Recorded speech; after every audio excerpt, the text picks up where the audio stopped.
Let's speak now to Dr Randjbar Daemi, who's a lecturer in Iranian history at the University of Manchester. Thank you very much for joining us. Let's cast our mind back, first of all, if we can. At what point in recent times have there been good relations between Tehran and Washington? Well, the relationship between Tehran and Washington has been very poor for the best part of the past 4 decades. There was an uptick at the beginning of the Rouhani presidency when that famous and historic phone call between President Obama and Rouhani took place while Rouhani was leaving New York at the end of a UN Security Council, UN General Assembly meeting in 2013.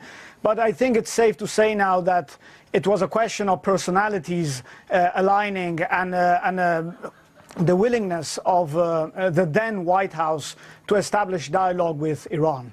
This has not really survived the Obama administration, and what we see today is Donald Trump pretty much disregarding what his European allies were saying regarding the nuclear deal and aligning himself with the hardline approach that Israel had ever since the nuclear deal was struck in 2015. We understand that President Rouhani is going to appear on television to react and respond to what President Trump has been saying very soon. How will Tehran position itself in reaction to what we've heard from Washington? Well, I think that primarily Tehran will claim the moral high ground. It will say that it has steadfastly stuck to the details of the deal. The International Atomic Energy Agency has repeatedly certified that. No European side to the deal has ever claimed that Iran is reneging on it.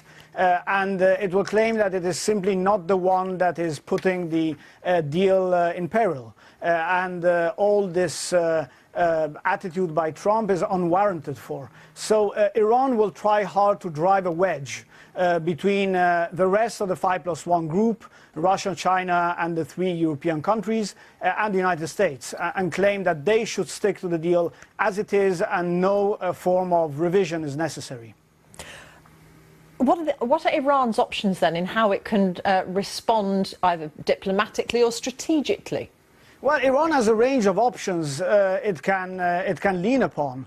They range from a very robust diplomatic initiative intended to secure that the continued approval of the rest of the 5+1 nations to the deal as it is, through to acting, for example, on the Persian Gulf, acting on American military and naval activities in the Persian Gulf, and possibly carrying on this sort of conflict or skirmishes and attrition that we can see between the 2 sides in the Persian Gulf at time to time.